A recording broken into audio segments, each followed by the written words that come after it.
Hi everyone, welcome back to my channel. अगर आप channel पर नए हैं तो चैनल को सब्सक्राइब कर लीजिए, वीडियो को लाइक कर दीजिए और नोटिफिकेशन बेल आइकन को प्रेस कर दीजिए। इस चैनल पर आपको मिलती है बेस्ट करियर गाइडेंस, यूनिवर्सिटी से रिलेटेड सारे अपडेट्स, साथ ही में फॉरेंसिक साइंस के स्पेशल लेक्चर्स। तो जल्दी से सब्सक्राइब कर लीजिए, लाइक कर लीजिए और वीडियो को शेयर करना मत भूलिए। Hi everyone, welcome back to my channel. I hope you all are doing good. तो आज के इस लेक्चर में हम बात करने वाले हैं फॉरेंसिक बॉटनी की। तो basically basics of forensic science जो NFSU NFAT एग्जाम में आने वाला है, ये टॉपिक जो भी स्टूडेंट्स हैं जिनके भी सिलेबस में ये टॉपिक दिया हुआ है उन सभी के लिए ये लेक्चर है। मैं पूरा बेसिक्स ऑफ फॉरेंसिक साइंस यहाँ पे कवर कर रही हूँ। इसके अलावा आपको एक्स्ट्रा पढ़ने की जरूरत नहीं पड़ेगी। इन केस अगर आप और ज़्यादा डिटेल में पढ़ना चाहते हो कि आपको इंटरेस्टिंग लग रहा है तो मेरे डिटेल लेक्चर्स भी आपको मिल जाएंगे, प्लेलिस्ट पर जाके आप चेक कर सकते हो। तो यहाँ पर मैं डेली लेक्चर लूंगी, शाम को 6 बजे आपका लेक्चर आएगा। हम बहुत सारी चीज़ें करेंगे, जैसे बेसिक्स ऑफ फॉरेंसिक साइंस पूरा कंप्लीट होने वाला है। 3 लेक्चर्स और बचे हैं, 11, 12 और 13, और पूरा basics of forensic science complete हो जाएगा इसी वीक में। इसके बाद में हम जो जनरल नॉलेज के आपके क्वेश्चन आ सकते हैं उस पर डिस्कस करेंगे, साथ ही में रीजनिंग के भी हम क्वेश्चन को डिस्कस करेंगे। इंपॉर्टेंट क्वेश्चन पर भी यहाँ पे वीडियोज आती रहेंगे बैक टू बैक। तो यानी कि आपके एग्जाम डे के दिन तक मैं आपकी सारी preparation कराऊंगी।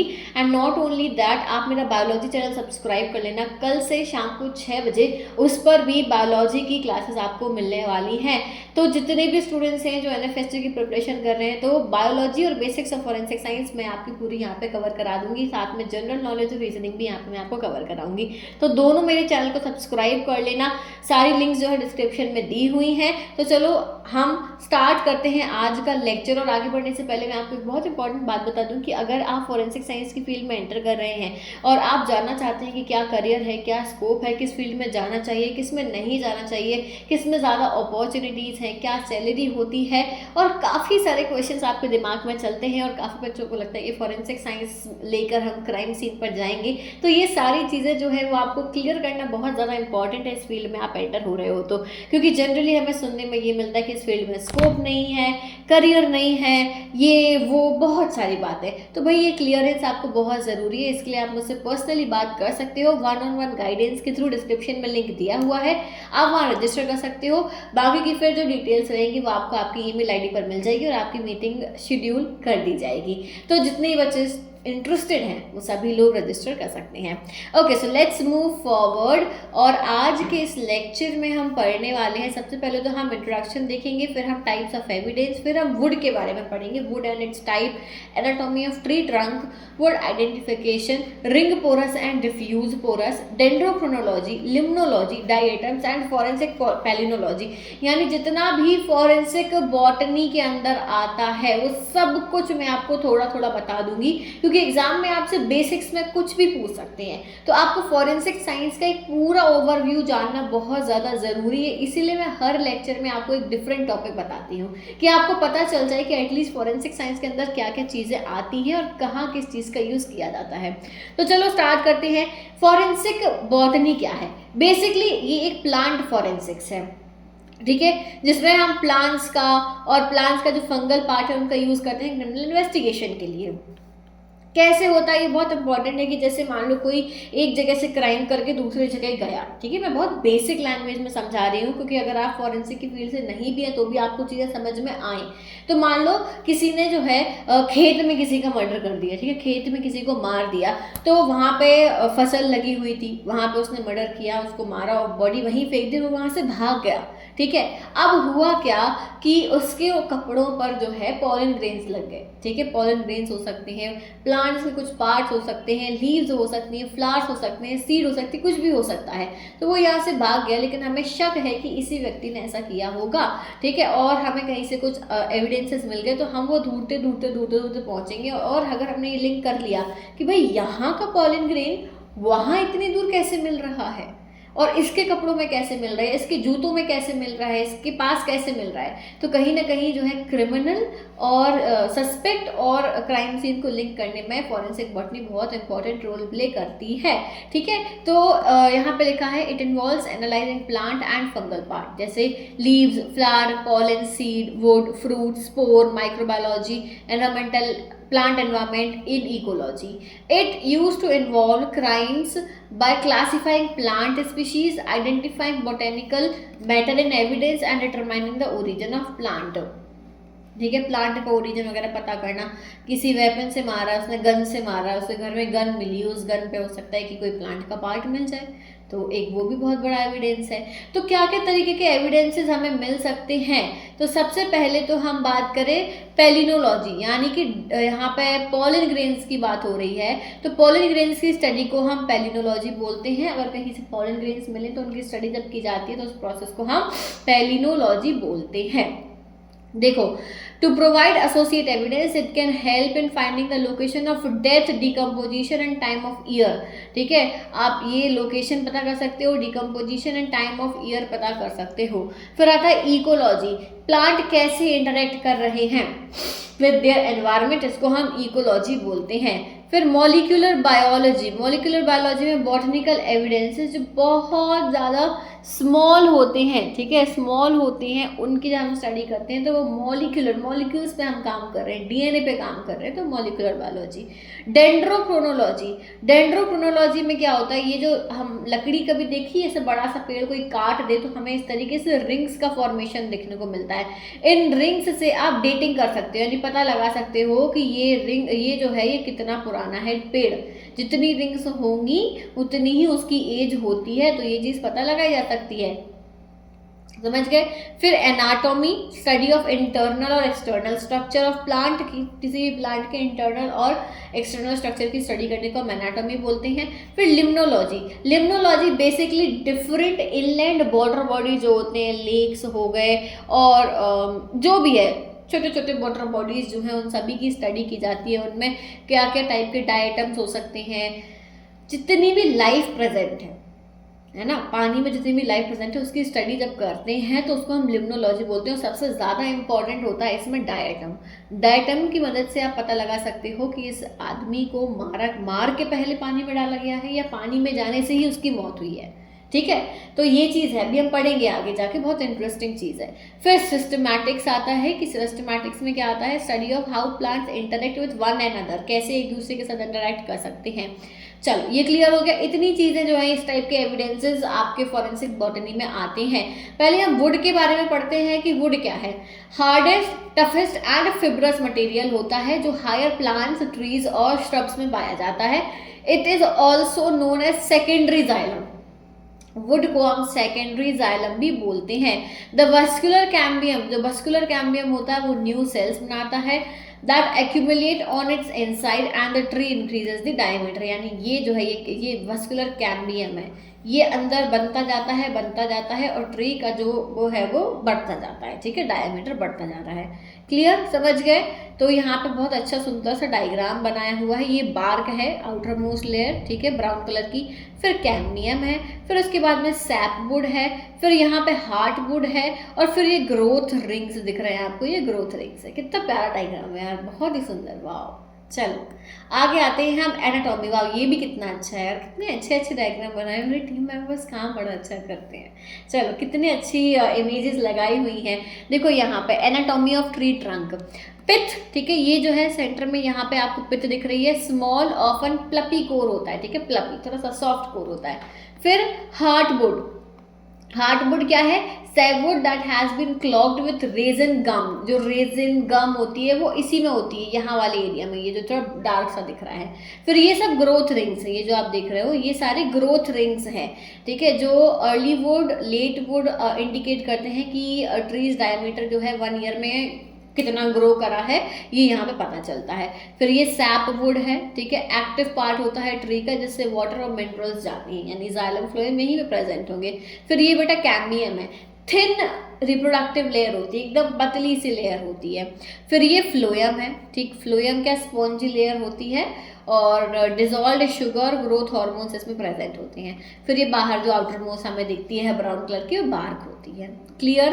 Okay, so that is it. ये था इसकी एनाटॉमी। आगे बढ़ेंगे हम आइडेंटिफिकेशन। वुड आइडेंटिफिकेशन में फिजिकल फीचर्स देखे जाते हैं। कहीं लकड़ी मिली है तो पहले उसके फिजिकल फीचर्स देखेंगे कि कॉमन फिजिकल प्रॉपर्टीज क्या होती हैं, कि वेट क्या है, ओडर क्या है, कलर क्या है, हार्डनेस कैसा, कितना हार्ड है, लस्चर और टेक्सचर क्या है। ठीक है, ये हो गए फिजिकल फीचर जो देख के पता चल रहे हैं।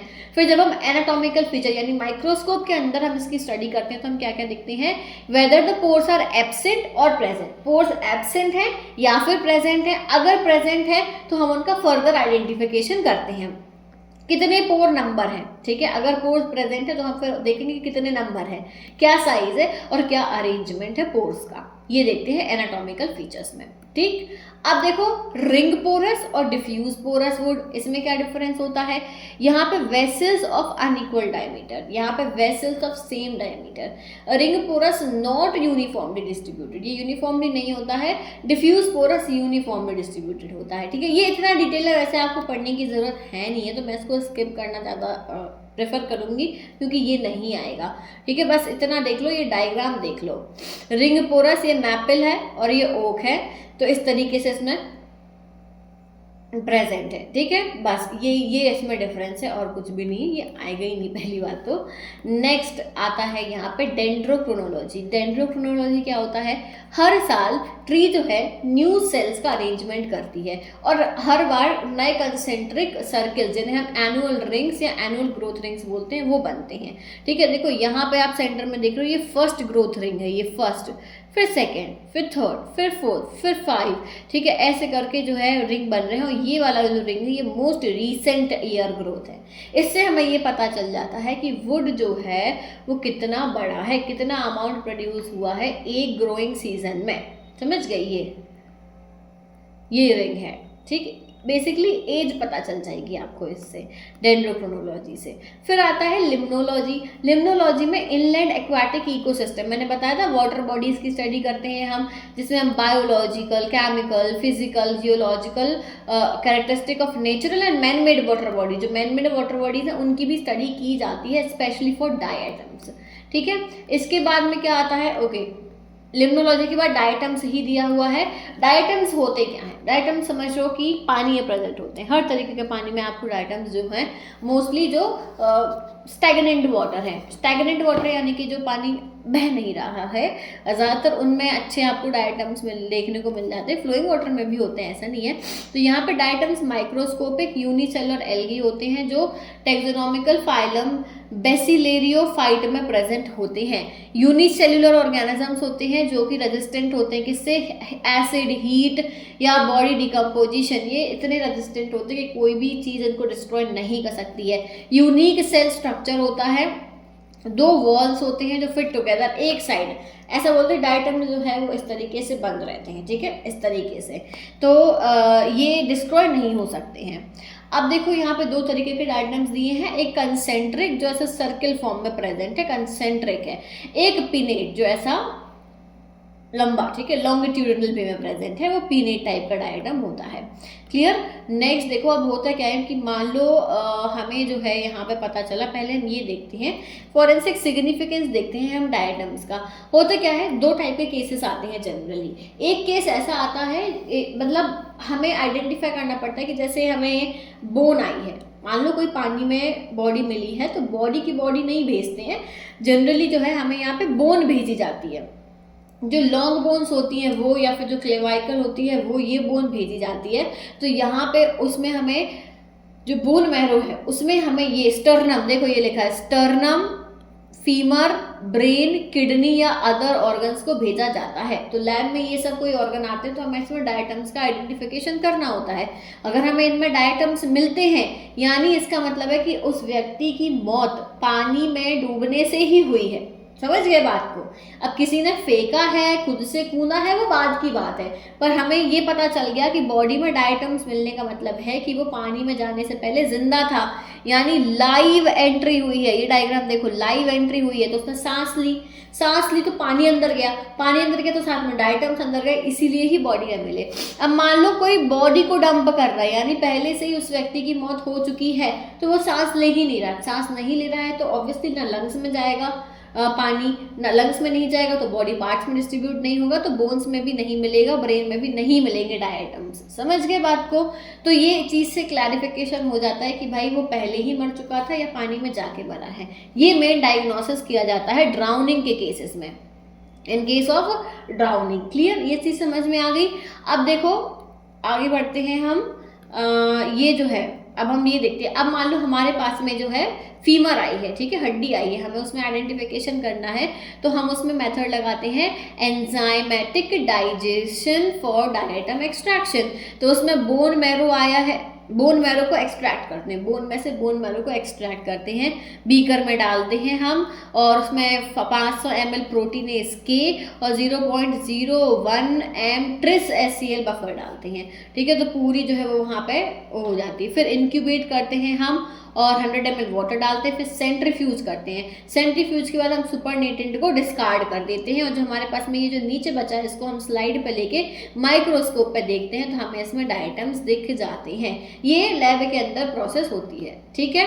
अब मेथड का नाम जो मैंने बताया था, एसिड डाइजेशन, ड्राई ऐश मेथड भी होती है और एंजाइमेटिक मेथड, ये 3 मेथड्स का यूज किया जाता है। इनका नाम आप याद रखना। क्लियर। अब यहाँ पे क्या फाइंडिंग्स होती है, ऑटोप्सी फाइंडिंग में आपको क्या मिलेगा, एक्सटर्नल फाइंडिंग, बॉडी मिली है। ऑटोप्सी फाइंडिंग मतलब ये होता है कि बॉडी मिली है तो क्या मिलेगा, external finding in death investigation would be ligature mark, कोई लिगेचर मार्क हो सकता है, ठीक है। फिर वाइट और पिंक फ्रॉथ, मुंह से झाग निकला हो वाइट या पिंक, या नॉस्ट्रल से निकला हो, या स्किन जो है पेलर, एकदम पेल हो चुकी है, एकदम जो है पेल कलर, डल स्किन हो चुकी है। फेशियल कंजेशन और साइनोसिस, ठीक है, ये देखने मिलता है। इंटरनल फाइंडिंग्स में pulmonary congestion, pulmonary oedema, pulmonary haemorrhage, ठीक है। फिर trachea, froth in trachea mouth और नेजल कैविटी में फॉर्म मिलेगा, और राइट वेंट्रिकल डिस्टेंशन मिलेगा। ये थोड़ा डिटेल में हो गया, इतना आपको जानने की जरूरत नहीं है। फिर आ जाओ फॉरेंसिक पेलिनोलॉजी में। पेलिनोलॉजी में हम क्या पढ़ते हैं, पेलिनोमॉर्फ्स की स्टडी करते हैं, यानी पॉलन ग्रेन्स की स्टडी करते हैं, स्पोर्स की स्टडी करते हैं, ठीक है, लीगल केसेस में बेसिकली। प्रूफ या डिसप्रूव करता रिलेशनशिप को कि भाई वो आदमी जो था वो क्राइम सीन में प्रेजेंट था या नहीं था, ये इससे हमें पता लग जाता है पेलिनोलॉजी, पॉलन ग्रेन की स्टडी से। ये पॉलन ग्रेन का स्ट्रक्चर है, इसको मैं नहीं पढ़ा रही क्योंकि ये जरा आपने पढ़ा होगा 11th-12th में बेसिक्स में, ठीक है। अब देखो पॉलन ग्रेन आइडेंटिफिकेशन में क्या होता है, विजुअल इंस्पेक्शन होता है सबसे पहले। तो ट्रेंड पर्सन जो होता है वो पॉलन ग्रेन को इंस्पेक्ट करता है प्रॉपरली। फिर हम इलेक्ट्रॉन माइक्रोस्कोप का यूज़ करते हैं, सैम को यूज़ करने से हमें और अच्छी पिक्चर्स, इस तरीके की पिक्चर्स हमें देखने को मिल जाती है मैग्नीफाइड फॉर्म में, 1000 टाइम मैग्नीफाई करके आपको सैम स्कैनिंग इलेक्ट्रॉन माइक्रोस्कोप होता है जो बहुत भयानक तरीके से आपको जो है स्कैन करके देता है चीज़ें, और 100 टाइम्स 1000 ऑफ टाइम्स आपको मैग्नीफाई करके देता है, तो हम वो देखते हैं। क्लियर। चलो इतना ही था, इतना ही जानना है, बहुत डिटेल में जाने की जरूरत नहीं है। हम क्वेश्चंस कर लेते हैं। पहला question is forensic palynologist might use pollen analysis to, किस लिए यूज करता है, determine the season of death of a decent individual, identify the presence of illegal plant substances, link a substance to a crime scene, या all of the above। Answer बताना है आपको। Next question, in forensic science analysis of diatom and water sample can be critical because, इन सबके answer आप मुझे उसमें दोगे, कमेंट सेक्शन में दोगे, सभी लोग आंसर देंगे। एटलीस्ट आई शुड नो कि कितने बच्चे पढ़ रहे हैं, जो मुझे आंसर दे रहे हैं वो एटलीस्ट मुझे याद रहेंगे, ठीक है, और उनके लिए फ्यूचर में जाके कुछ ना कुछ मेरी तरफ से उनको गिव अवे रहेगा, कुछ फ़ायदा मिलेगा आपको। तो कमेंट किया करो, है ना, ऐसे ही नहीं बोलती हूँ मैं, और एटलीस्ट मुझे पता हो कि कितना इंटरेस्ट आ रहा है स्टूडेंट्स को या नहीं आ रहा। मैं इतनी मेहनत कर रही हूँ, आपको फ्री कोर्स प्रोवाइड कर रही हूँ। कोई भी आपको अभी तक फॉरेंसिक की फील्ड में फ्री कोर्स नहीं दे रहा, हर कोई पैसे चार्ज कर रहा है इसका, ठीक है, और अच्छा खासा मैं फ्री में पढ़ा रही हूँ यहाँ पे।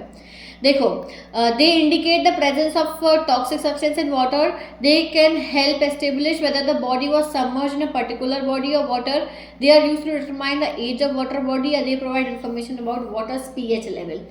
आंसर देना इसका। Next, dendrochronology is primarily used, dendrochronology का यूज काय में करते हैं, 4 ऑप्शन दिए हुए हैं, बड़ा इजी सा क्वेश्चन है। Next, what is the significance of finding diatom in both the lungs and the blood stream of the deceased individual. Next, what challenge do forensic scientists face when using diatoms to confirm drowning? Okay तो ये options हैं आपके पास में और easy हैं। देखो आप देख रहे हो ड्राउनिंग के क्वेश्चंस और डायटम्स के क्वेश्चन सबसे ज़्यादा है क्योंकि यही पूछे जाते हैं मोस्टली फॉरेंसिक बॉटनी है, पॉलन ग्रेन और डायटम से रिलेटेड क्वेश्चंस। आई होप कि आपको ये लेक्चर समझ में आ गया होगा, ये हेल्पफुल रहा होगा, तो मुझे कॉमेंट में ज़रूर बताना कि कैसा लगा और मुझे आंसर ज़रूर देना, ठीक है। So thank you so much for watching this video. I will see you soon in the next video. Till then take care everyone, bye bye.